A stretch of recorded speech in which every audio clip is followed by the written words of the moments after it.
beautiful people. Today I want to talk to you about a very significant topic that is deep down in every single one of us.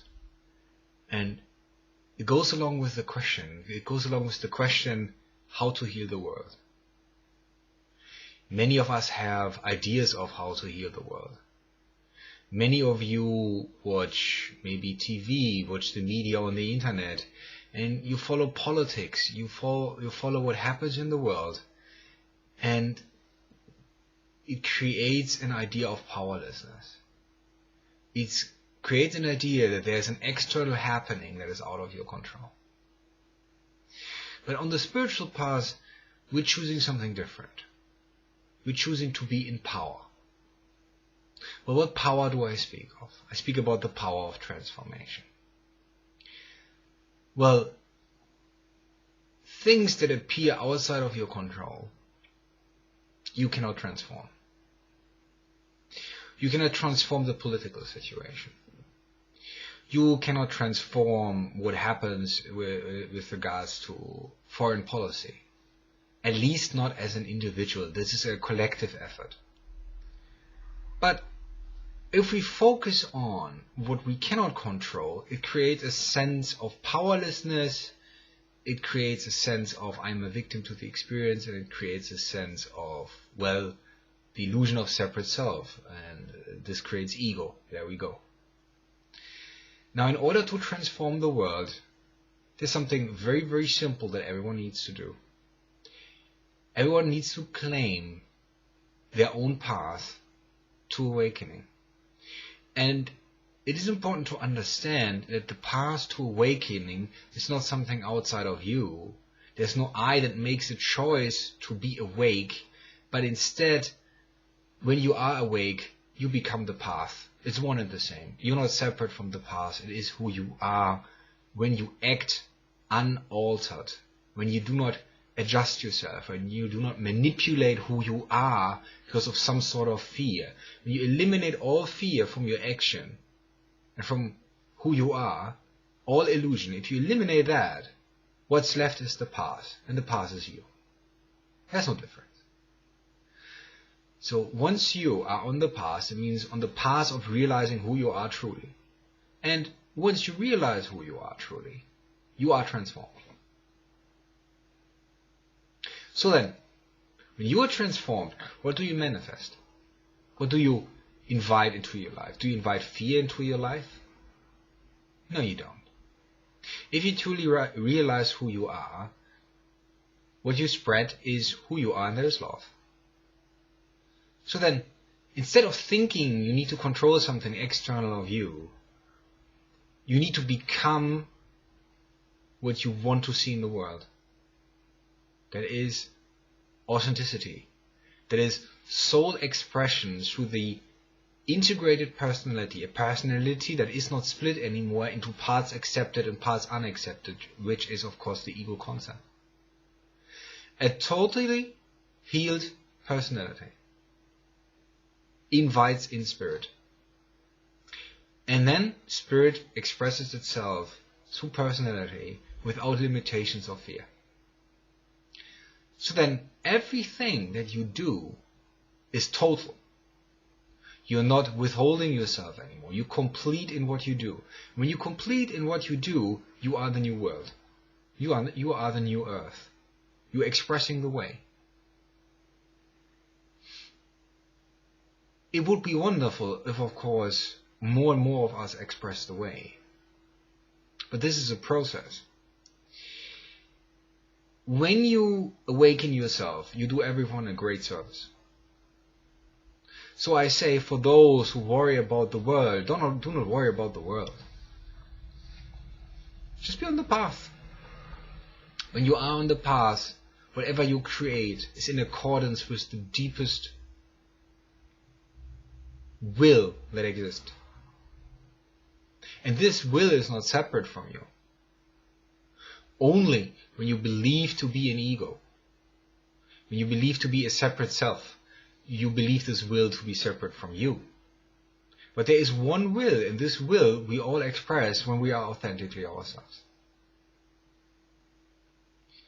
So then, healing does not come through agendas. The world is not saved by politics. What the world is saved by is everyone claiming their power. When I claim my power, I'm not afraid of it, when I don't delegate it anymore, but instead I choose to awaken and be total in what I do, be fearless in what I do, I leave the world transformed. Because now I become intimate with everything. I cease to create limitations for myself. When you cease to create limitations for yourself, when you cease to create boundaries for yourself, through ideas about yourself can finally emerge. When you stop limiting yourself by thought. So then, when you surrender to who you are, that means you let go of the illusion of fear, you let go of the illusion of separate self.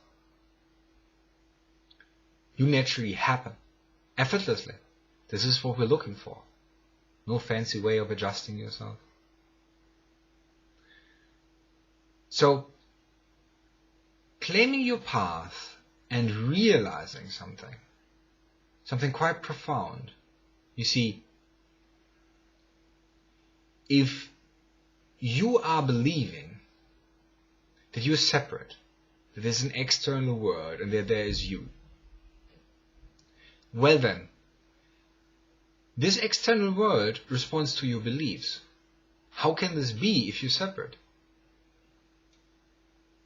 So for example, if I believe not to be lovable, if I believe that I will face rejection, I will often attract those beings who reject other beings. So I experience rejection all the time.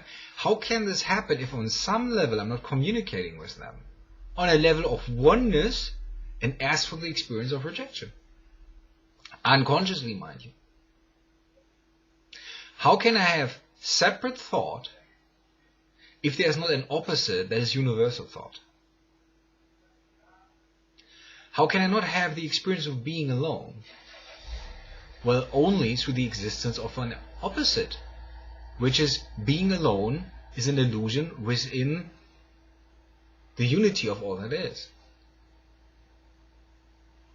So while you experience separateness, it's only one level of truth. It's a relative truth. But this illusion of separateness or relativity exists within the totality. So that someone can have a standpoint of, for example, nobody loves me, I'm separate, and so on, is only possible because it is realized within the union, within relationship, ironically. So all ideas about you being separate from the world and thinking that the world needs saving is unfounded. You only need to awaken. And when you awake, just your presence makes it possible for everyone that interacts with you to be inspired. That is all. And the more of us do that, the more of us inspire others, not by force, not by arguing, not by trying to win anything, not by trying to be right, just by being ourselves totally. Well then, more and more will be attracted to this new world that is being created just by being ourselves. And then transformation happens naturally. Laws, politics, government is there for unconscious people who have delegated their power. Once you are awake, law and rules are not necessary anymore. When you know yourself as everyone, compassion naturally arises, love arises, and perfect reason exists, and this perfect reason exists within law. And that is the law of love. So then we don't need the law of man anymore to govern us. We don't need police. Just as long as people don't know who they are, they're afraid and they are scared, and suffering occurs. So then, instead of trying to save others, instead of trying to save the world, practice until you become fearless. And then your true self can emerge. A fearless self knows only one response to life, and that is love. It will be a unique expression of universal love. Because we're all different pieces of art. We're not supposed to be the same. We're different. We're different because there are infinite responses to who we are on the deepest level. Even though we are the same on the deepest level, the way that we express ourselves is as individuals. But this doesn't need to be in conflict. It can happen in the full awareness of being part of a collective consciousness. So then, if you're fearless, naturally love is the answer. Well, what is fear? Fear is an illusion within the realm of love. It's a distortion of what is. I couldn't realize fear if ultimately there would be nothing to fear. The same way I don't realize black without white, and I don't realize hot without cold. So in order to experience fear, in order to experience separation, there needs to be nothing to fear, and I'm ultimately not separate, I am one. Once I figure that out, everything I do becomes total and the catalyst of transformation. Contemplate about that. Be well.